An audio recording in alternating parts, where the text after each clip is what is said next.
Hi ಎಲ್ಲರಿಗೂ ನಮಸ್ಕಾರ. ಇವತ್ತಿನ ಈ ಒಂದು ವಿಡಿಯೋದಲ್ಲಿ KCET 2026ರ ಎರಡನೇ ಸುತ್ತಿನ ಸೀಟು ಅನೌನ್ಸ್ ಆಗಿದೆ. ಫೈನಲ್ ರಿಸಲ್ಟು ಬಂದಿದೆ. ಇವಾಗ ಅದನ್ನು ಯಾವ ರೀತಿಯಾಗಿ ಚೆಕ್ ಮಾಡ್ಕೊಳ್ಳೋದು ಮತ್ತು ಮುಂದೆ ಏನು ಮಾಡಬೇಕು ಅಂತ ಇವತ್ತಿನ ಈ ಒಂದು ವಿಡಿಯೋದಲ್ಲಿ ತಿಳ್ಕೊಳ್ಳೋಣ. ಅದಕ್ಕಿಂತ ಮುಂಚೆ ಇನ್ನೂ ನಮ್ಮ ಚಾನಲ್ಗೆ ಯಾರ್ಯಾರು ಸಬ್ಸ್ಕ್ರೈಬ್ ಮಾಡ್ಕೊಂಡಿಲ್ಲ ಅವರೆಲ್ಲ ಸಬ್ಸ್ಕ್ರೈಬ್ ಮಾಡ್ಕೊಳ್ಳಿ, ಹಾಗೆ ಲೈಕ್ ಮಾಡಿ ಅಂತ ಹೇಳ್ತಾ ಬನ್ನಿ ಈ ಒಂದು ವಿಡಿಯೋನ ಶುರು ಮಾಡೋಣ. ಎರಡನೇ ಸುತ್ತಿನ ಫಲಿತಾಂಶವನ್ನು ಯಾವ ರೀತಿಯಾಗಿ ಚೆಕ್ ಮಾಡ್ಕೊಳ್ಬೇಕು ಅಂತ ತಿಳ್ಕೊಳ್ಳೋಣ. ಮೊದಲನೇದಾಗಿ ನೀವು ಇಲ್ಲಿ ಗೂಗಲ್ಗೆ ಹೋಗಿ ಗೂಗಲಲ್ಲಿ KA ಅಂತ ಸರ್ಚ್ ಮಾಡ್ಕೊಳ್ಳಿ.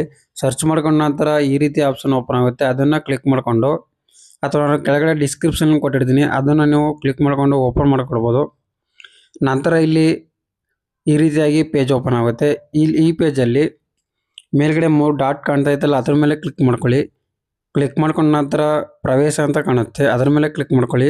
ನಂತರ ಇಲ್ಲಿ UGCET 2026 ಅಂತ ಕಾಣುತ್ತೆ, ಅದರ ಮೇಲೆ ಕ್ಲಿಕ್ ಮಾಡಿಕೊಂಡು ನಂತರ ಎರಡನೇ ಸುತ್ತಿನ ಅಂತಿಮ ಸೀಟು ಹಂಚಿಕೆ ಫಲಿತಾಂಶ ಲಿಂಕ್ ಅಂತ ಕಾಣ್ತಾ ಇತ್ತಲ್ಲ, ಅದರ ಮೇಲೆ ಕ್ಲಿಕ್ ಮಾಡ್ಕೊಳ್ಳಿ. ಕ್ಲಿಕ್ ಮಾಡ್ಕೊಂಡ ನಂತರ ಈ ರೀತಿ ಪೇಜ್ ಓಪನ್ ಆಗುತ್ತೆ. ಅದರಲ್ಲಿ ನಿಮ್ಮ CET ನಂಬರನ್ನು ಹಾಕ್ಕೊಳ್ಳಿ. CET ನಂಬರ್ ಹಾಕಿದ ನಂತರ ನೆಕ್ಸ್ಟು ಇಲ್ಲಿ ಡೇಟ್ ಆಫ್ ಬರ್ತನ್ನು ಹಾಕ್ಕೊಳ್ಳಿ.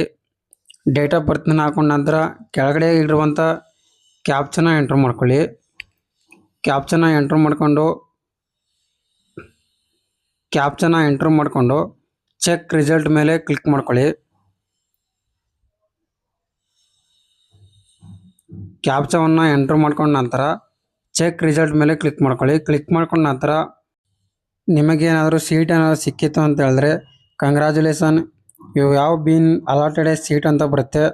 ನಿಮಗೆ ಯಾವ ಸೀಟು ಸಿಗುತ್ತೆ, ಯಾವ ಕಾಲೇಜು, ಯಾವ ಸೀಟು, ಎಷ್ಟು ಫೀಸ್ ಕಟ್ಟಬೇಕು, ಎಷ್ಟು ಫೀಸ್ ಇರುತ್ತೆ ಅಂತ ಎಲ್ಲನೂ ಕೂಡ ಅಲ್ಲಿ ಮೆನ್ಷನ್ ಆಗಿರುತ್ತೆ. ಈ ರೀತಿಯಾಗಿ ಸೆಕೆಂಡ್ ರೌಂಡ್ ಫೈನಲ್ ಸೀಟ್ ಅಲಾಟ್ಮೆಂಟನ್ನು ನೀವು ಚೆಕ್ ಮಾಡ್ಕೊಳ್ಬೋದು.